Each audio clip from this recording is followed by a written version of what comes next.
اعوذ باللہ من الشیطان الرجیم بسم اللہ الرحمن الرحیم وصلی اللہ علی محمد وآلہ الطاہرین۔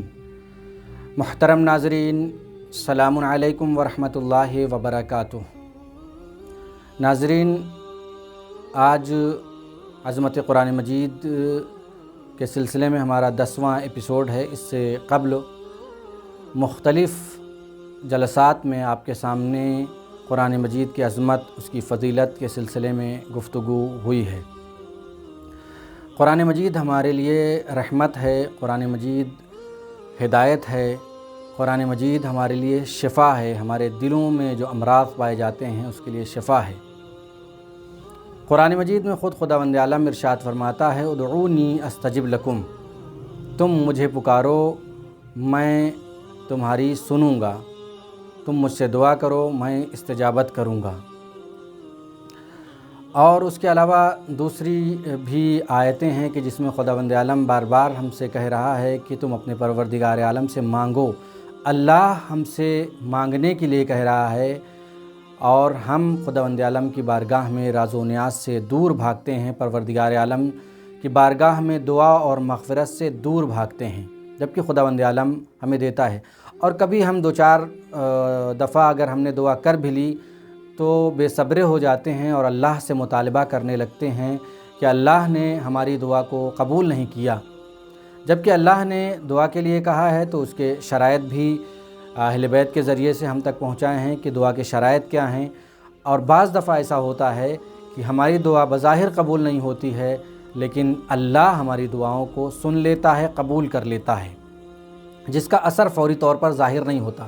ایک مرتبہ امام جعفر صادق علیہ السلام کے پاس ایک شخص آیا اور اس نے کہا کہ جو ہمارے پاس قرآن مجید کی 2 آیتیں تھیں اس کی ہم بارہا متعدد بار تلاوت کر چکے ہیں اور کرتے آ رہے ہیں، لیکن اس کا نتیجہ مجھے حاصل نہیں ہو رہا ہے۔ امام نے فرمایا وہ کون سی 2 دعائیں ہیں؟ وہ کہنے لگا کہ ایک دعا ہے، یہی ہے، اللہ سے مانگو اللہ تمہاری دعا کو قبول کرے گا، ادعونی استجب لکم۔ اور دوسری آیت قرآن مجید کی یہ ہے کہ اللہ فرماتا ہے کہ وما انفقتم من شیء فہو یخلفہ وہو خیر الرازقین۔ میں نے کئی بار اللہ کی بارگاہ میں میں نے انفاق کیا ہے، لیکن اب تک مجھے اس کا اثر ظاہر نہیں ہوا۔ امام نے فرمایا کہ دعا قبول نہ ہونے کی کوئی وجہ ہے؟ تو کہنے لگا کہ مجھے اس کے بارے میں نہیں معلوم۔ امام نے فرمایا میں تجھے بتاتا ہوں کہ آخر اس کی وجہ کیا ہو سکتی ہے۔ امام نے فرمایا کہ اللہ نے دعا کے لیے حکم دیا ہے، اس کی شرائط اور اس کے کچھ شروط ہیں کہ جسے انجام دینا ضروری ہے۔ پھر اس نے پوچھا کہ کیا کرنا چاہیے؟ پھر امام نے فرمایا کہ دعا کرنے کا طریقہ یہ ہے کہ پروردگار عالم کی حمد و ثنا کی جائے، اس کے علاوہ پروردگار عالم کی بارگاہ میں شکر ادا کیا جائے، اہل بیت اطہار علیہم السلام پر، پیغمبر گرامی پر صلوات پڑھا جائے، اور اس کے علاوہ استغفار کیا جائے۔ اس کے بعد اپنی دعا کو انسان کرے، انشاءاللہ پروردگار عالم ضرور قبول کرتا ہے۔ دوسری جو دعا تھی یا جو دوسری آیت تھی جس پر اسے اعتراض تھا کہ اللہ تعالی ہماری بات کو نہیں سنتا ہے، وہ یہ تھا وما انفقتم من شیء فہو یخلفہ وہو خیر الرازقین، یعنی جو کچھ بھی اللہ کی راہ میں خرچ کرو گے اللہ اس کی جگہ تمہیں پر کر دے گا، اس کی جگہ پر کر دے گا، اور وہ بہترین روزی دینے والا ہے۔ میں نے کئی بار اللہ کی بارگاہ میں اللہ کے لیے میں نے انفاق کیا ہے، خرچ کیا ہے، لیکن اس کا نتیجہ نہیں ملا۔ امام نے کہا کہ کیا اللہ نے اپنے وعدے کی مخالفت کی ہے؟ اس نے کہا ہرگز ایسا نہیں ہو سکتا۔